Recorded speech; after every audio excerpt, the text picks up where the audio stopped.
வாயை கொஞ்சம் பொத்து எனக்கு எழுத சொல்லுவேன். பள்ளிக்கூடம் உட்காந்து எழுதுங்க தம்பி. எழுதுறதெல்லாம் ஓகே தம்பி. தம்பி தம்பி இல்லை, காலையில இருந்து பள்ளிக்கூடம் போகல, நீ வர்ற வரைக்கும் நடந்துக்கிட்டு இருந்தா. இப்போ நான் செல்லை வந்து அம்மாவோட செல்லை புது செல்லை வாங்கிட்டு வந்துட்டேன். உடனே நீ என்ன நடிக்கிறா, உடனே ஆக்ட் பண்ணுறா. எடுத்துகிட்டு வந்தோடனே எழுதுனோம்னா நம்ம படிக்கிற மாதிரி நடித்தோம்னா உடனே செல்லை வாங்கிடலாம்.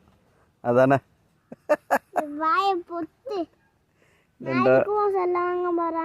ஏன் செல்லு இல்லை, அம்மாவோட செல்லு. அதான் அம்மாவோட செல்லு இருக்குண்ணா. நான் எடுக்க போகிறேன். எனக்கு சின்ன செல்லு இருக்குல்ல. என்ன சின்ன செல்லு இருக்குல்ல? சின்ன செல்லாம் யூடியூப் வராதுல. ஆனால் கேம் வரும்ல. யூடியூப் வராதுல. இப்போ வந்து நடிக்கிறா நீ. சிலட் எடுத்து வச்சுக்கிட்டு நடித்தோம்னா உடனே வந்து செல்லை கொடுத்துருவாங்கன்னு. தம்பி